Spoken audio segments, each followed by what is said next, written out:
We will not be defeated. We will not be discouraged. We will keep on praising, praying, pressing in the name of our God. He is holy. He is holy. In the presence of our Jesus, we will praise forevermore. He is mighty. He is mighty. In the presence of our God, we will praise forevermore. In the presence of our Jesus, we will praise forevermore. Alléluia. Oui, jamais découragé, jamais vaincu. Alléluia. Dans la présence de notre Dieu, nous continuerons à l'adorer, nous continuerons à le prier et nous continuerons à faire pression. Alléluia. Car les portes de l'enfer ne prévaudront jamais, au grand jamais, contre le royaume de Dieu, contre l'église de Dieu. Alléluia, alléluia. Et la preuve en est que le Seigneur, ayant préparé ce moment, m'a fait charger 2 téléphones ce matin. Je les ai chargés tous les 2 et ils sont restés éteints toute la journée. Alléluia. Et c'est ce qui me permet de pouvoir faire la vidéo de ce soir. Alléluia. Malgré les distractions, malgré tout ce qu'il avait préparé, mais Dieu a fait quelque chose de fantastique. Alléluia. Il nous a préparés pour un moment tel que celui-ci. Donc, sans plus tarder, alléluia, nous allons commencer à remercier le Seigneur. Remercie-le là où tu te trouves en ce moment, parce que le moment est chaud, parce que le moment est puissant, parce que le moment est fort. Alléluia. C'est un moment magnifique, c'est un moment merveilleux, c'est un témoignage dont nous nous souviendrons toutes nos vies. Alléluia. Alléluia. Seigneur, nous te disons merci, nous te rendons grâce pour ta bonté. Merci pour ta sagesse. Merci Seigneur pour ta fidélité. Merci Seigneur, car ceux qui espèrent en toi ne sont jamais abandonnés. Seigneur, au nom puissant de Jésus, nous te disons merci. Nous remettons entre tes mains ce programme, ô Seigneur, parce que nous savons que tu es là, tu es présent. Seigneur, tu es un Dieu puissant, nous te disons merci. Merci Seigneur, toi qui préviens les événements avant même qu'ils n'arrivent. Merci Seigneur de m'avoir fait faire les gestes qu'il fallait au moment opportun. Que ton nom soit glorifié. Père, que ton nom soit magnifié, Papa. Merci beaucoup. Merci pour cette confirmation. Merci pour les miracles que tu es en train de faire dans la vie de tes enfants. Merci pour la délivrance que tu es en train de donner à tes enfants. Merci d'ouvrir les yeux de tes enfants, Père, au nom puissant de Jésus. Par ce programme, Seigneur, fais ton miracle dans la vie de tes enfants. Fais ton miracle au nom puissant de Jésus. Donne-moi les paroles. Mets tes paroles dans ma bouche. Mets tes enseignements dans ma bouche pour tes enfants au nom puissant de Jésus. Ah, je ne peux pas arrêter de sourire. Je ne peux pas arrêter de rire. Alléluia. Je suis trop contente. Je suis dans la joie. Une joie immense. Je suis dans l'émotion. Car Yahweh m'a libéré. Enfin, je rentre dans ma porte. Enfin, je traverse cette porte. Enfin, je célèbre, je ferme cette porte derrière moi. Alléluia. Je ne sais pas, est-ce que tu te sens dans le même... Je ne sais pas si tu peux ressentir la joie qui est dans mon cœur en ce moment. Et je prie que cette même joie se retrouve dans ton cœur. Je prie que cette même joie se manifeste en toi maintenant. La joie de l'assurance que ce que ton Père a dit, il l'accomplit au nom puissant de Jésus. Alléluia. Donc il dit encore, nous sommes aujourd'hui sur le sujet de est-ce qu'un chrétien peut être possédé par un démon? Alléluia. Nous avons vu hier, c'était l'introduction, nous avons vu quelle était l'approche de Jésus par rapport à ce sujet. Nous avons vu ce que Jésus disait de la chose. Nous avons vu aussi, je vous ai donné une liste de passages dans les évangiles où Jésus traite les démons, comment est-ce qu'il les traite. Alléluia. Et aujourd'hui, il est temps de présenter, alléluia, les personnes en question. Alléluia. Alors, sans plus tarder, nous allons nous poser la question suivante. Qu'est-ce qu'un démon? Alléluia. Alléluia. Qu'est-ce qu'un démon? Alléluia. Mais pourquoi est-ce que nous faisons ce programme de délivrance personnelle? Qu'est-ce qu'un démon? Qu'est-ce que les démons ont à voir? Qu'est-ce qui prouve que, en ce moment, tu te retrouves dans une situation où tu es soit possédé, encore une fois, par un démon, ou alors, soit, bon, tu peux choisir le mot posséder, habiter, envahir, c'est comme tu veux, ou est-ce que tu es démonisé? Être démonisé, ce n'est tout autre que être sous l'influence, sous une influence démoniaque. Peu importe ce que tu choisis. Mais si tu sens qu'à l'intérieur de toi, il y a quelque chose, s'il te plaît, dis la vérité à Dieu. Ne cherche pas à maquiller ton problème. Alléluia. Dis-lui, Seigneur, je sens qu'il y a quelque chose d'autre qui a pris possession de ma vie. C'est ça, être possédé. Il y a quelque chose d'autre qui contrôle ma vie. Alléluia. Donc, soit tu es actuellement possédé, soit tu es actuellement démonisé. Être possédé, donc, c'est ce que je viens de dire tout à l'heure, la chose a repris son chemin vers ton cœur. Il te maîtrise et tu n'arrives plus à arrêter alors que tu l'avais chassé. Être démonisé, ça veut tout simplement dire que tu es sous l'influence démoniaque. C'est-à-dire qu'ils n'ont pas encore trouvé leur chemin à l'intérieur de toi. Il n'a pas encore pu revenir à l'intérieur de toi, mais il est là autour. Il rôde, il est là autour. Et le moyen par lequel les démons reviennent souvent à l'intérieur des gens, c'est par l'impudicité, la fornication et l'adultère. Parce que c'est le péché contre toi-même. Parce que par les relations sexuelles, tu fais rentrer des esprits en toi. Tu récupères l'esprit de la personne avec qui tu es en train d'avoir une relation sexuelle. Donc, c'est possible qu'un chrétien soit possédé par un démon. C'est possible. S'il te plaît, ne permets pas à l'esprit d'orgueil de ton péché de recevoir cet enseignement ce soir. Parce que ta délivrance personnelle en dépend. Parce que le fait que tu puisses entrer dans cette promesse que Dieu t'a faite depuis 1 an, depuis 2 ans, depuis 3 ans, peut-être depuis 10 ans, peut-être pour certains depuis 20 ans. Alléluia. Alléluia. Ils sont en train de t'empêcher d'entrer dans ce moment. Pourquoi? Pour la simple et unique raison que si jamais, oh, alléluia, tu vois la vérité qui se cache derrière le message que je m'apprête à te donner aujourd'hui, eh bien, tu vas toujours rester devant cette porte à regarder les autres rentrer. Et toi, tu ne vas pas rentrer. Donc 2023 est pour toi.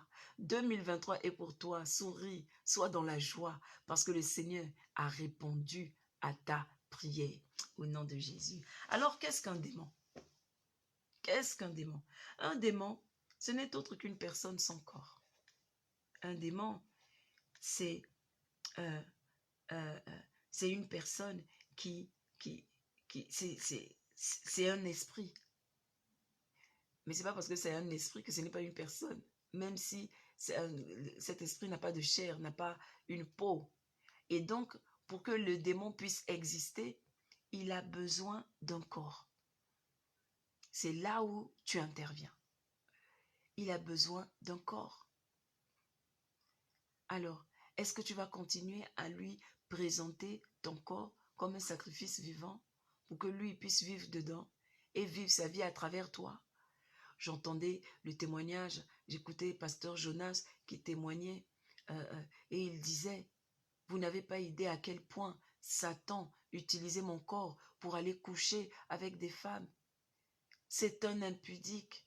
Ça veut dire que les esprits mauvais, méchants, démoniaques utilisent le corps de l'être humain pour faire toutes sortes de péchés. Et toi, tu penses que c'est toi qui as envie d'aller avec les hommes. Tu penses que c'est toi qui désires aller avec les femmes. Tu penses que c'est toi qui désires voler dans les caisses de l'État. Tu penses que c'est toi qui désires voler. Tu penses que c'est toi qui désires détruire les autres. tu penses que c'est toi, tu es convaincu que c'est toi qui es en train de maudire ta propre vie. Tu es convaincu que c'est toi qui es en train d'aimer manger au point où tu as mal à l'estomac. Tu es convaincu que c'est toi qui aimes insulter les gens. Ce n'est pas toi. Et dans ce programme, tu vas découvrir comment est-ce que tu peux reconnaître quand tu es sous une influence démoniaque. Tu pourras reconnaître quand tu es possédé par un démon. Tu pourras reconnaître quand tu es assailli par des démons. Tu pourras reconnaître si c'est ta chair qui est en train de parler ou si c'est un démon qui est en train de te parler. Aujourd'hui, nous avons écouté le témoignage de Papa Willy qui disait qu'au début, il ne comprenait pas. Il ne comprenait pas ce programme. Et beaucoup parmi vous, vous ne comprenez pas ce programme de délivrance personnelle. Mais j'aimerais vous dire une chose que je lui ai dite, que je répète encore, que je n'ai pas arrêté de dire depuis le début de ce programme. Tu es debout devant cette porte. Depuis des années, tu attends que Dieu puisse t'exaucer. Mais Dieu t'a déjà exaucé et il t'a ouvert cette porte. Et il est tellement merveilleux qu'il a gardé cette porte ouverte pour toi. Parce que la Bible nous dit et nous rassure sur le fait que Dieu ouvre des portes que personne ne peut fermer. Ça veut dire que depuis 20 ans, quand tu as demandé à Dieu, Dieu t'avait déjà exaucé. Il avait déjà ouvert cette porte de bénédiction pour toi. Et elle est là, elle t'attend. Mais qu'est-ce que l'ennemi a fait? Il a dit quoi? Elle va se marier? Quoi? Il va devenir millionnaire? Mais s'il devient millionnaire, il va sponsoriser son église. Il va faire du bien aux gens. Non, non, non, non, non, on ne peut pas permettre ça. Quoi? Il va avoir un travail? Mais moi, j'ai fait l'alliance que tant que je serai dans cette famille, personne n'aura du travail. Tout le monde devra rester la tête baissée. Et dans la pauvreté, c'est ce que j'ai décidé. Alors, je dois faire tout de mon possible pour que cette personne ne trouve jamais un travail décent. Je dois tout organiser. Je dois lui faire rencontrer les personnes les plus viles. Donc, c'est-à-dire que l'ennemi a des plans pour toi que tu ne peux même pas imaginer. Mais tu sais quoi? Dieu a un meilleur plan pour toi. Jésus-Christ a un meilleur plan pour toi. Il a un meilleur plan pour toi. Que Dieu soit glorifié. Alléluia. Alléluia. Donc, sans plus tarder, on va continuer à regarder. Alléluia. Nous allons continuer à regarder la définition de qu'est-ce qu'un démon. Qu'est-ce qu'un démon? Alléluia. Qu'est-ce qu'un démon? Qu'est-ce que Dieu dit à propos de ce sujet? Alléluia. Nous avons vu tout à l'heure qu'un démon, c'est un esprit qui n'a pas de corps. Nous avons vu tout à l'heure, alléluia, que c'est un esprit qui s'acharne à revenir dans la vie et dans le corps d'où il a été chassé. Nous voyons encore dans l'Ancien Testament que le démon, c'est un esprit, alléluia, c'est un ange déchu. Vous savez, parmi ceux qui ont été déchus, souvent on parle des autorités, souvent on parle des principautés, mais tout cela, on peut dire que les autorités, les principautés, ce sont ceux qui sont du rang de Satan. Donc ce sont aussi des démons, mais ils sont du rang de Satan. Mais là, nous allons parler maintenant de ceux qui sont les ouvriers, c'est-à-dire ceux qui sont au rang très bas et ceux qui accomplissent le travail même de ces autorités-là. Ceux qui accomplissent le travail, c'est-à-dire que ceux qui veillent à ce que ce sont les esclaves qui veillent à ce que les malheurs t'arrivent. Ce sont ceux-là qui veillent à ce que les problèmes persistent dans ta vie. Ce sont ceux-là qui sont avec toi depuis ta naissance. Ils sont avec toi, ils te connaissent. Ils connaissent tes parents, ils connaissent tes arrière-parents, ils connaissent tes habitudes, parce qu'ils savent que tous tes problèmes sont génétiques, que toutes tes situations sont génétiques, que tu, comme ta mère ou comme ton père, tu parleras comme ci, tu t'habilleras comme ça, n'est-ce pas? C'est-à-dire qu'ils connaissent ta vie de bout en bout, parce que ce sont eux qui restent là. Parce qu'ils ont pris l'habitude de vivre dans les corps de tes ancêtres, de tes aïeux. Et quand tu es né, même si tu avais été appelé par Dieu, ils sont là, ils rentrent en toi. Et tu vis avec eux comme des parasites, comme des vers intestinaux. Ils sont là, ils se nourrissent de ton énergie, ils se nourrissent de toi, ils sont là. Et lorsque tu donnes ta vie à Jésus-Christ, ils sont chassés. Parce que la présence de Dieu dans ta vie leur est insupportable. Quand tu nais de nouveau, ils sont chassés. Mais ce qui se passe, c'est quoi? C'est que lorsque tu ne reçois pas le baptême par immersion, tu leur laisses encore une porte ouverte. Lorsque tu ne te bats pas pour avoir le feu du Saint-Esprit, ils sont encore présents.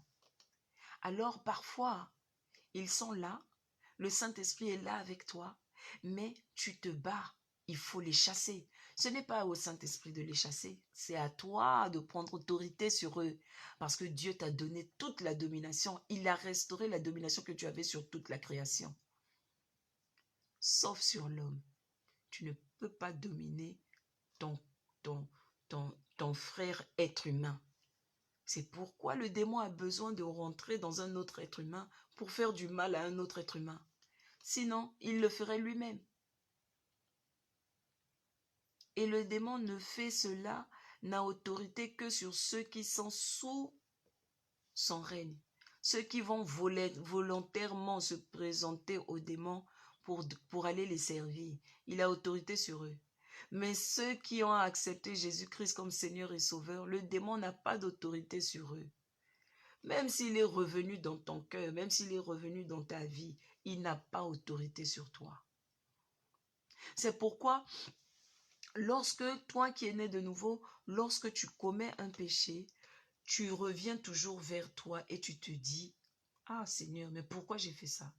Mais pourquoi j'ai insulté ma femme comme ça? Pourquoi j'ai agressé mon mari comme ça?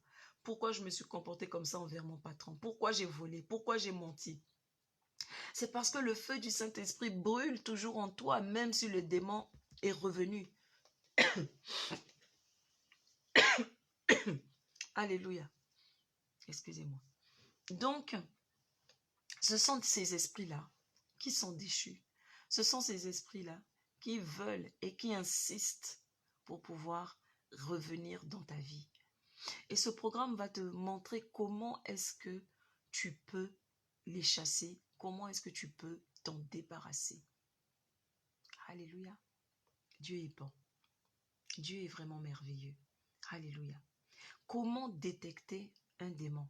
L'erreur que la plupart de nous faisons souvent, c'est que nous confondons souvent les situations. Les situations qui ont à voir avec la chair, nous avons la tendance parfois à les attribuer aux démons. Et les situations qui ont trait avec les démons, nous avons parfois l'habitude de les attribuer à la chair. Or, on ne peut pas crucifier un démon. Et on ne peut pas chasser la chair, pardon. Alléluia. Tu ne peux pas faire l'inverse. C'est la chair qui doit être crucifiée, mais le démon doit être chassé. Alléluia. Et quand tu prends la décision de crucifier ta chair, tu dois chasser le démon qui te pousse. Et crucifier la chair, c'est quoi? Eh bien, ce n'est pas ce qu'on pense, c'est pas le corps humain. La chair n'est pas le corps humain. La chair, c'est ta pensée. Parce que le combat avec le démon se trouve dans ta pensée. La crucifixion de la chair se trouve dans la pensée.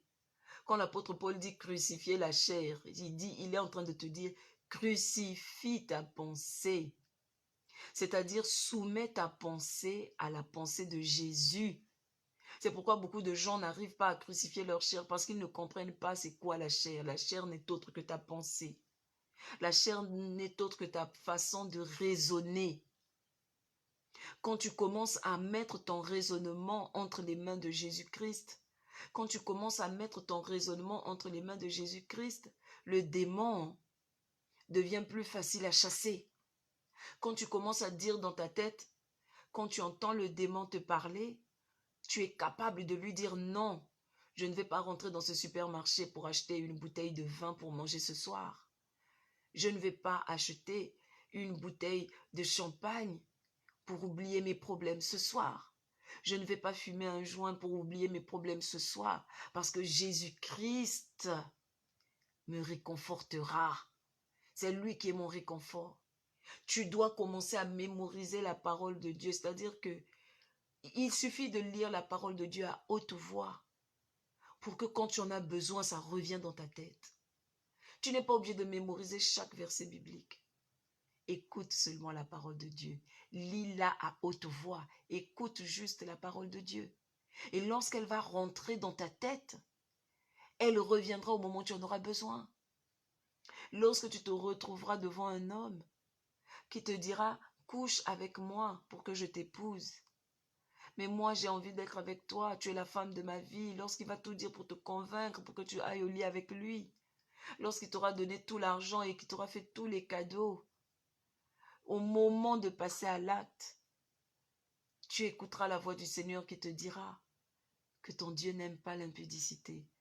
Et tu vas te retirer. Tu n'iras pas à ce rendez-vous. Tu auras la force de dire à Satan, Satan, esprit d'impudicité, je n'irai pas là-bas. Lorsqu'il t'invitera et qu'il te dira, mais viens manger avec moi.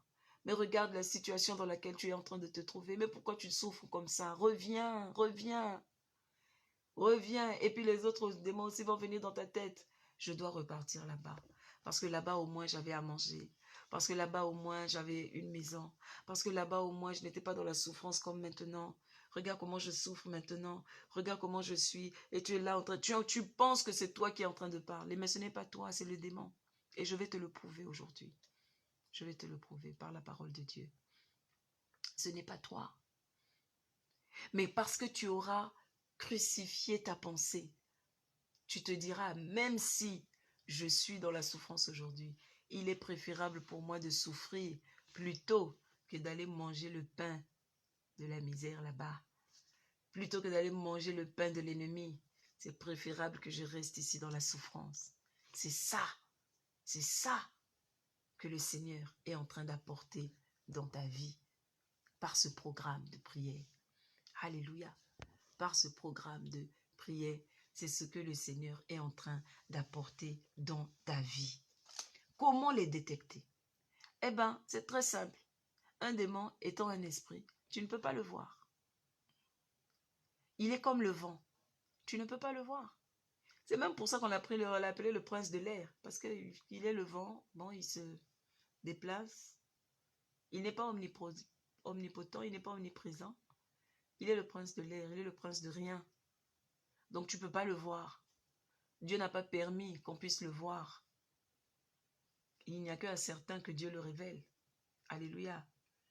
Donc, on ne peut pas le voir, mais comme le vent, on peut voir ses effets. Tu ne vois peut-être pas le vent, tu ne vois peut-être pas l'air, mais quand je fais ceci, quand tu restes comme ça et que je souffle, tu vois l'effet de l'air. C'est l'air qui le fait, ce n'est pas ma bouche, n'est-ce pas? Et un démon est comme ça, tu ne le vois pas. Et quand tu pries et que tu leur dis sortez, tu ne les vois pas sortir, mais ils sortent. Alléluia. Alléluia. Donc, comment les détecter? Premièrement, les démons, ce sont des esprits qui vous séduisent. Oui, vous pensez, quand vous entendez le mot séduction, vous pensez tout de suite à une femme qui vient et puis qui te séduit et puis tu couches avec. Non, c'est pas ça.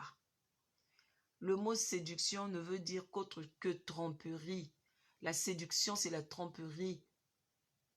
La séduction, c'est pas que quelqu'un vient se déshabille devant toi ou s'habille bien, met sa poitrine dehors, met son corps dehors et tout. C'est pas ça la séduction. La séduction, ça veut dire la tromperie. Le diable vient et il te présente des choses d'une autre manière, de telle sorte à te tromper. C'est ce qu'on appelle la séduction.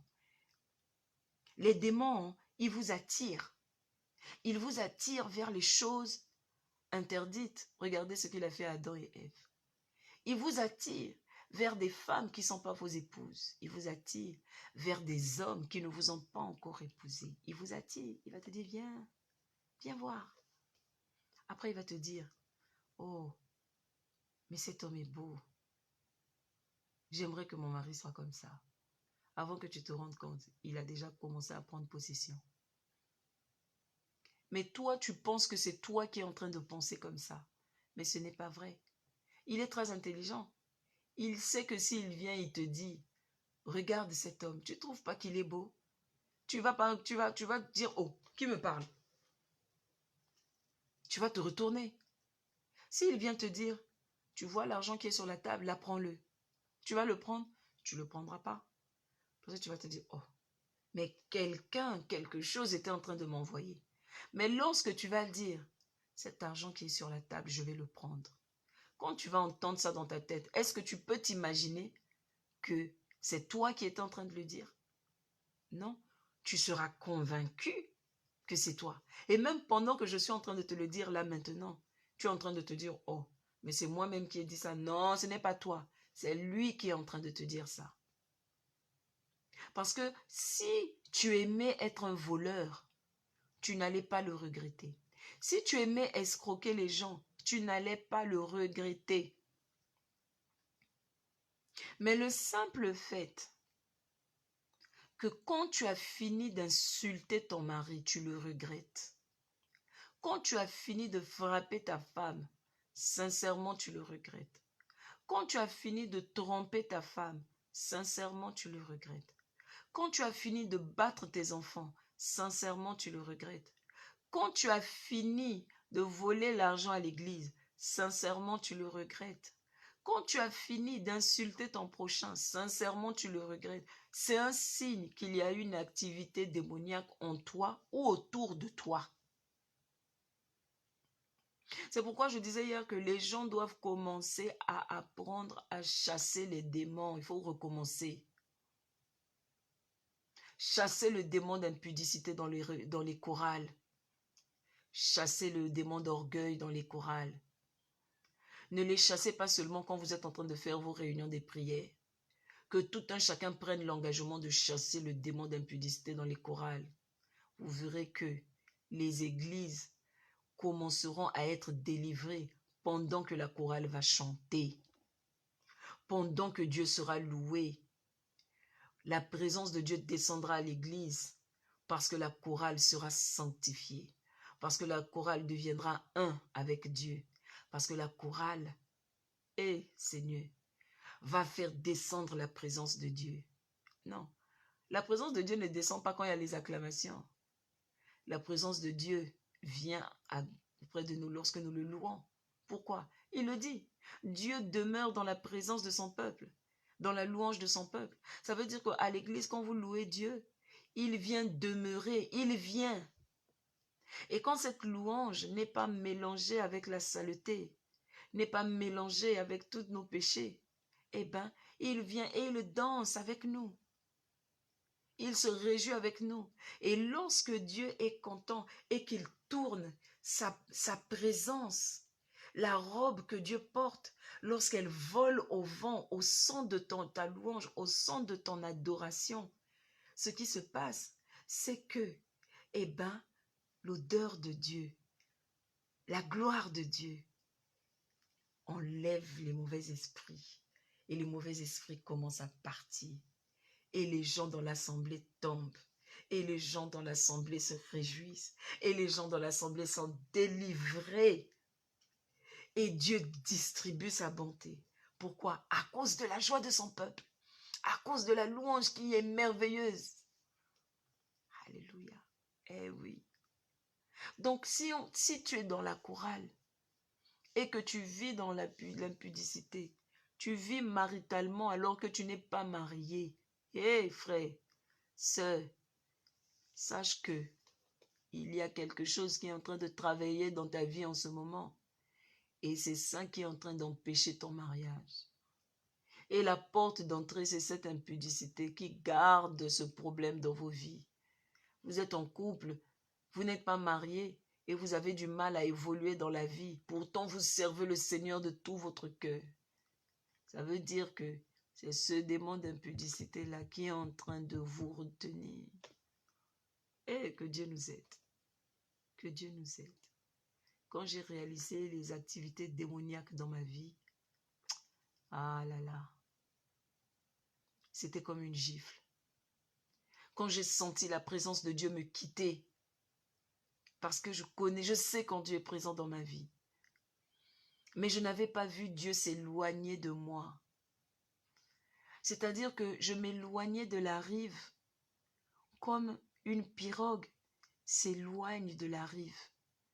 C'est-à-dire il n'y a personne dans la pirogue, mais elle est seulement en train de s'éloigner. Elle est portée par le vent, elle est portée par l'esprit de l'air, et il est en train de l'éloigner. Et je ne le voyais pas. Mais un jour, j'ai commis une erreur devant Dieu, et je l'ai senti me quitter comme on enlève un vêtement. Je l'ai senti me quitter comme quand une femme voit ses menstrues. Je l'ai senti me quitter comme quand une femme accouche. Ce n'était pas une délivrance, c'était une déchirure. C'était un mal. Je n'étais plus moi-même. C'est comme si on m'avait enlevé mon propre esprit. Alléluia. Ça m'est arrivé 2 fois. Et quand j'ai vu ça, j'ai dit non Seigneur, il se passe quelque chose. Mais Dieu est tellement beau et miséricordieux qu'il est revenu et il a dit, tu es sous une emprise démoniaque. Voilà à quoi ça ressemble. Maintenant que tu as été fortifié, va fortifier tes frères. Va délivrer tes frères. Hey, les choses par lesquelles Dieu nous fait passer pour que nous puissions aller fortifier les frères. Aujourd'hui, tu es peut-être debout devant cette porte depuis des années parce que Dieu veut qu'une fois que tu as la victoire, que tu ailles fortifier tes frères. Mon frère, ma soeur, ne reste pas comme ça. Écoute l'appel de ton Dieu. Écoute l'appel de ton roi et va faire l'œuvre qu'il t'a donné à faire. Comment détecter les démons? Deuxièmement, ce sont des esprits qui vous trompent, qui vous entraînent dans le but de vous éloigner et de vous distraire de votre objectif, qui est la porte que Dieu a ouverte devant toi. Ils vous harcèlent, ils vous tourmentent, ils vous tracassent, ils mettent en vous les tracasseries, ils vous troublent. Alléluia.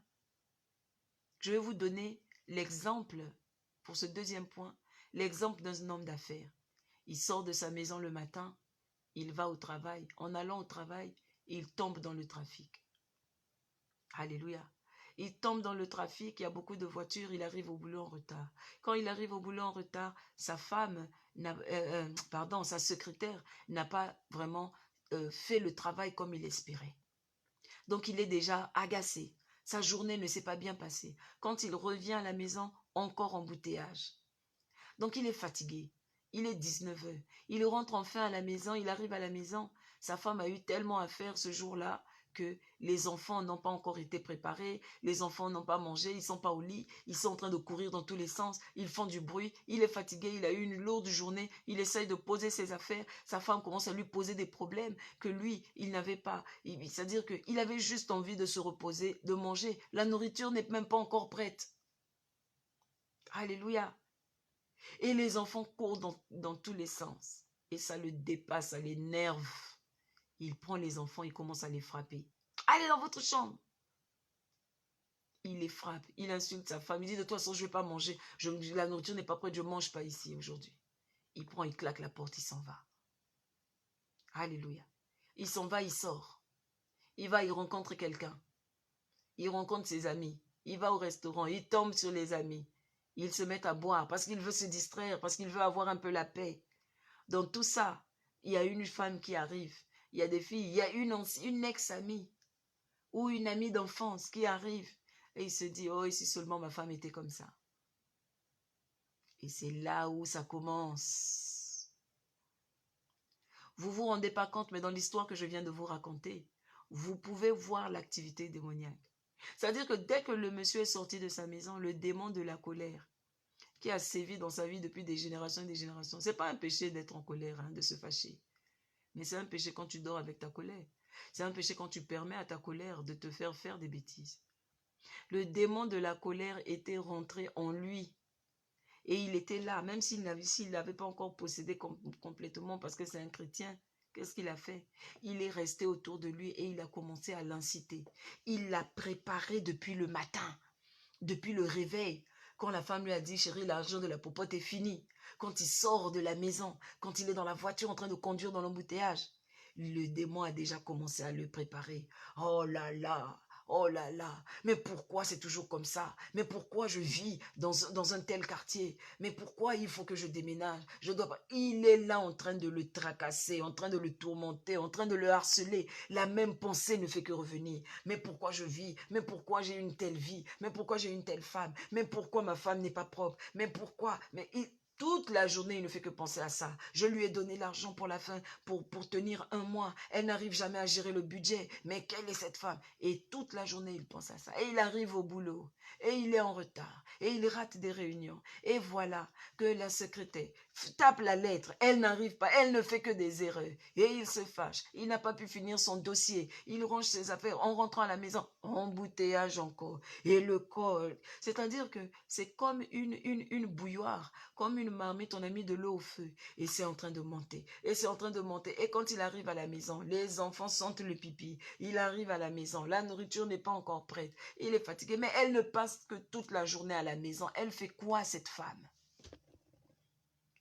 Toi, tu penses que c'est toi qui es en train de penser à ça. Pourtant, toi, tu es déjà resté à la maison. Tu es déjà resté avec ces enfants-là. Toi-même, tu n'arrives pas à t'occuper de tes enfants. Toi-même, tu sais comment tes enfants sont turbulents. Toi-même, tu sais que tu n'as jamais pris la responsabilité de prendre soin de tes enfants. Alléluia. De les éduquer et de leur montrer la bonne voie. Toi-même, tu sais que quand tu rentres à la maison, tu ne donnes pas un coup de main à ta femme. Tu as déjà passé toute une journée à la maison, tu n'arrives pas à faire le ménage. Mais le diable va pointer le doigt accusateur. Mais il ne va pas te dire, regarde ta femme, regarde comment elle est. Non, il va te dire, voilà ma femme, voilà comment elle est. Et toi, tu es convaincu que c'est ta femme. Tu es convaincu que c'est toi qui es en train de penser ça. Mais je vais te montrer dans cette histoire que ce n'est pas toi. Parce que quand la personne a fini de frapper les enfants, il s'assoit et dit, mais pourquoi je les ai frappés? J'aurais juste pu les engueuler. Pourquoi j'ai insulté ma femme comme ça? Pourtant, je l'aime. Et tu vas sortir et tu vas aller dehors. Et il va encore venir à côté de toi te trouver l'excuse. Ah, mais voilà, les femmes sont comme ça. C'est pourquoi aujourd'hui, les hommes sont poussés dehors. Et il va te répéter ça. Et quand tu vas accepter ça, c'est là où maintenant il va s'arranger pour qu'on t'emmène une femme. Il va s'arranger pour qu'un ami t'appelle. Pour que tu te retrouves au restaurant. Avant que tu t'en rendes compte, tu as trompé ta femme. Et quand tu as trompé ta femme, c'est là que le démon est rentré maintenant en toi.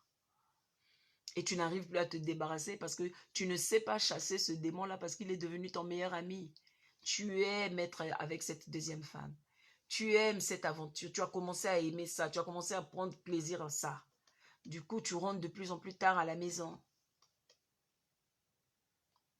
Parce que après le travail, tu vas voir cette fille-là. D'abord, au départ, comme c'est une ancienne amie que tu as retrouvée, vous n'étiez pas sortis ensemble, mais vous vous connaissez depuis l'école, des choses comme ça. Donc, de temps en temps, tu vas te confier à elle. Attention.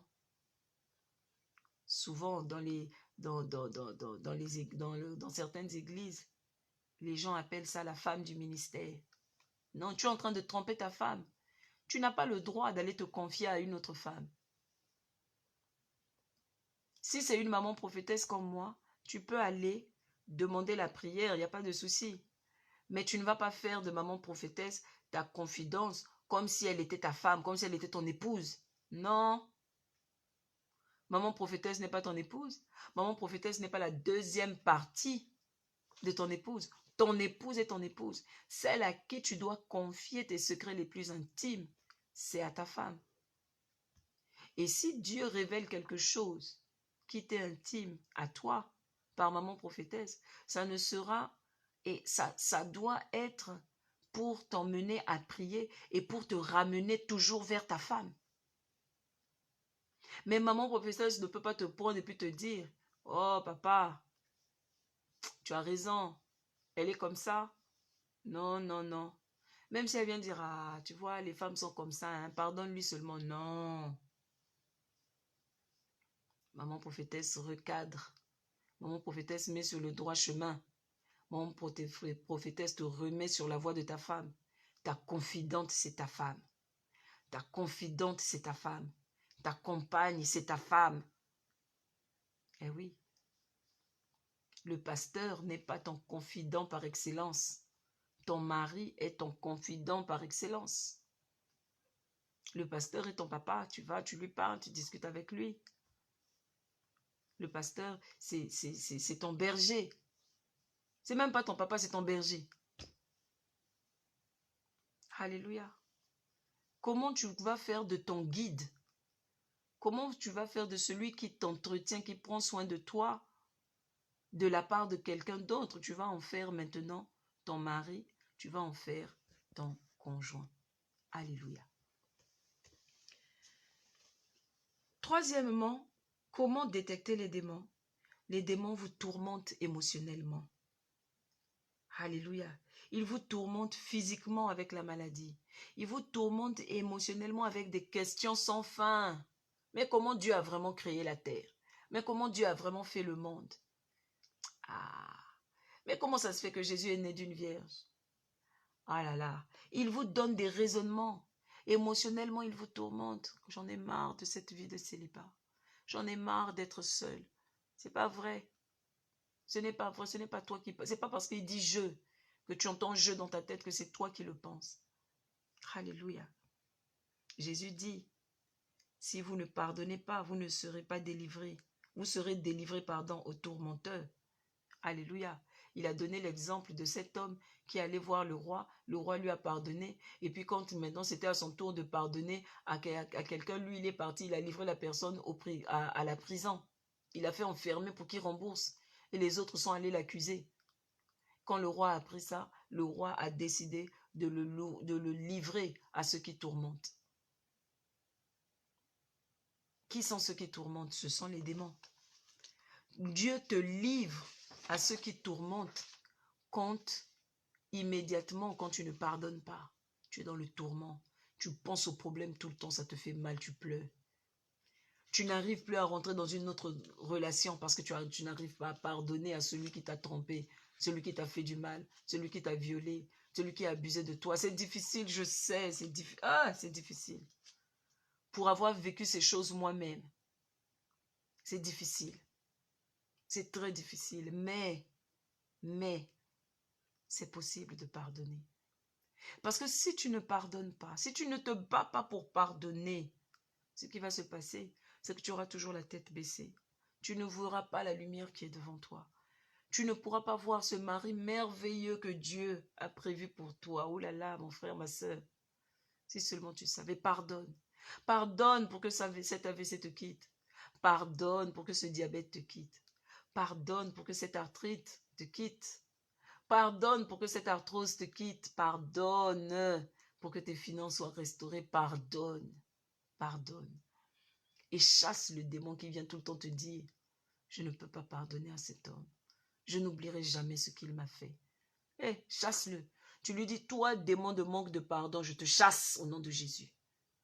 Quand il vient, tu dis, je te chasse. Quand tu commences à entendre ces pensées, je chasse ces pensées. Au nom de Jésus, je pardonne à cette personne. Je bénis cette personne. Parce que Jésus-Christ a dit dans sa parole que priez pour ceux qui vous haïssent. Priez pour ceux qui vous persécutent et ceux qui vous font du mal. Priez pour eux, priez pour eux, priez pour eux. Alors tu commences à prier pour eux. Tu pries en langue, Seigneur, bénis-le. Et tu verras, à ta grande surprise, que le pardon va venir. Que la prochaine fois que tu penseras à ça, le démon n'aura plus accès parce qu'il aura vu que tu lui auras résisté. Mais finalement, toute chose concourt à notre bien. Mais ces démons-là, finalement, ils nous font du bien. Hein? Parce qu'à force de vouloir nous faire du mal, Dieu transforme ça en notre bien. Alléluia. Dieu le transforme pour notre bien. Alléluia. Quatrièmement, les démons nous contraignent. Ils vous forcent. Tu n'as pas envie de te masturber, mais tu te réveilles et puis il y a quelque chose qui te dit, fais-le, c'est bon pour toi. Ou tu entends, mais j'en ai besoin, mais je suis un être humain. Non. Il vient te contraindre, il vient te forcer, il vient te pousser à le faire. Si bien que dès que tu as fini, toi-même, tu te sens sale. Et tu te dis, mais pourquoi j'ai fait ça? Mais non, j'ai pas envie de le faire, je le fais pas. C'est comme ça que tu dois te battre. Tu dois lui résister. Mais le combat est dans la pensée. Souviens-toi, crucifier la chair, remplace le mot la chair par la pensée. Je vais crucifier ma pensée. Je vais la rendre captive à la pensée de Christ. Et c'est comme ça que tu réussiras à faire en sorte que ce que les démons te poussent à faire, tu ne puisses plus le faire. La preuve, tu ne peux pas te masturber devant tes enfants. Pourquoi tu ne peux pas le faire? Pourquoi tu ne veux pas boire, fumer de la drogue devant tes enfants? Quand tu es devant eux, tu arrêtes, tu ne le fais pas. Ça veut dire que c'est possible d'arrêter.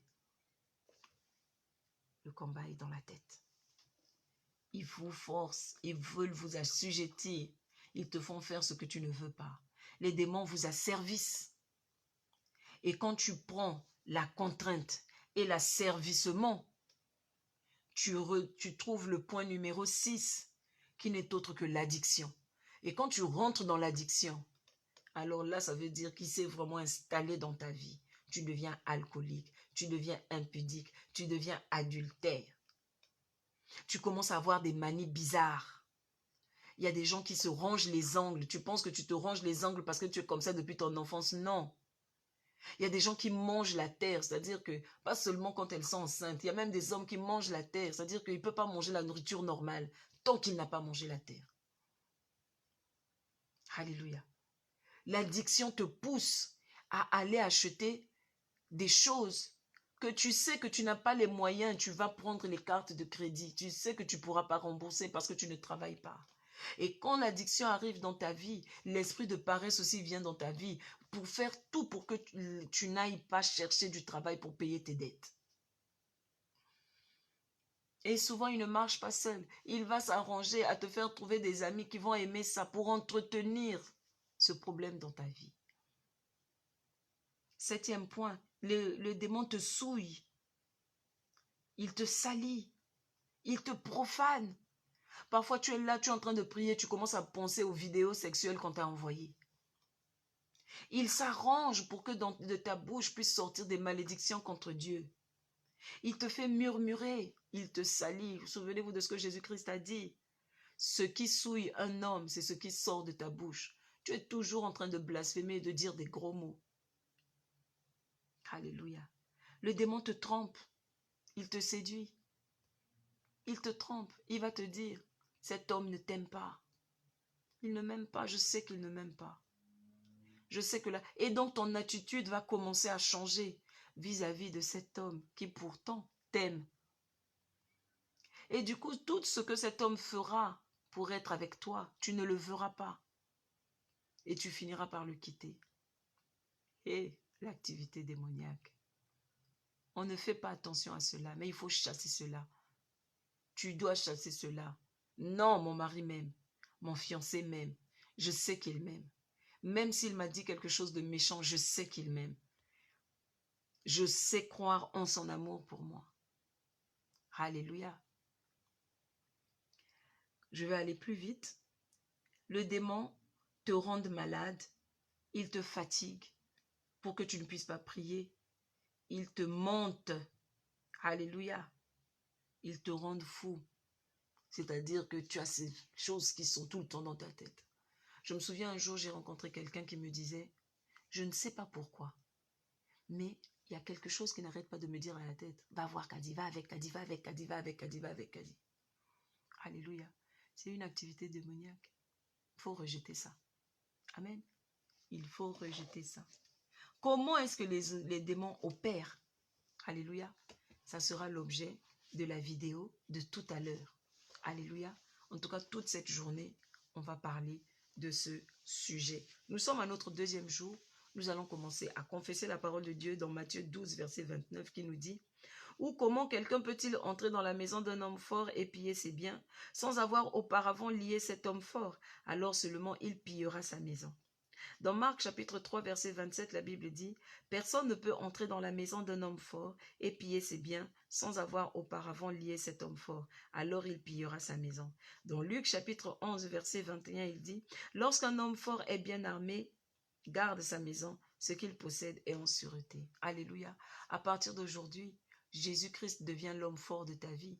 Et cet homme fort qui faisait de toi un esclave au péché est chassé maintenant au nom de Jésus. Sans plus tarder, nous allons faire ces 7 points de prière. Alléluia.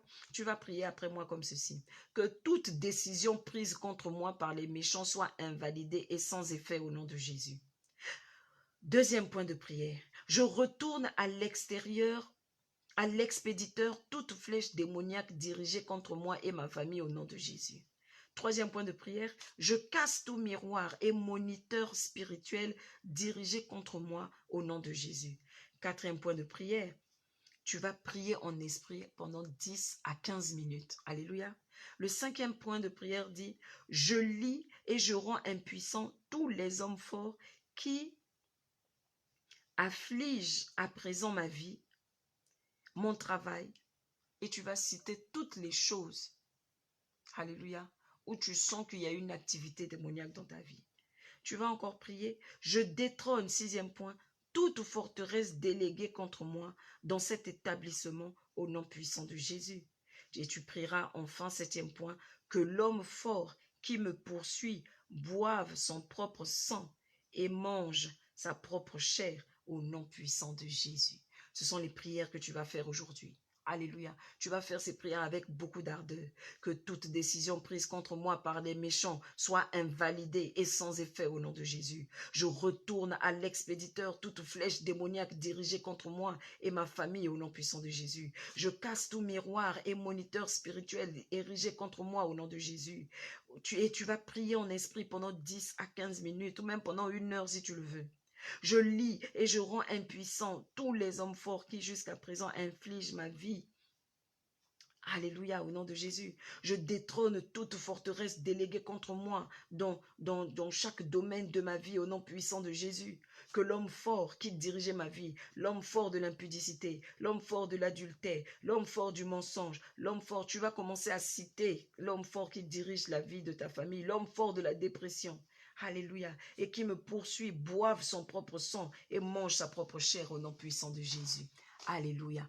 C'est la prière que tu vas faire. C'est la prière que tu vas faire au nom puissant de Jésus. Si tu n'es pas encore né de nouveau, tu veux donner ta vie à Jésus, alléluia, il faut le faire. Écris-moi en commentaire ou écris-moi par un SMS. Que le Seigneur vous bénisse. On se retrouve tout à l'heure pour une autre vidéo, alléluia, où nous allons encore continuer à parler de ce sujet. Que le Seigneur vous bénisse et qu'il vous ouvre les yeux par rapport à ce programme, sur ce contre quoi vous êtes en train de lutter. Qui sont vos ennemis? Ce sont ces démons. Faites très attention, observez bien votre vie, que Dieu vous ouvre les yeux au nom puissant de Jésus.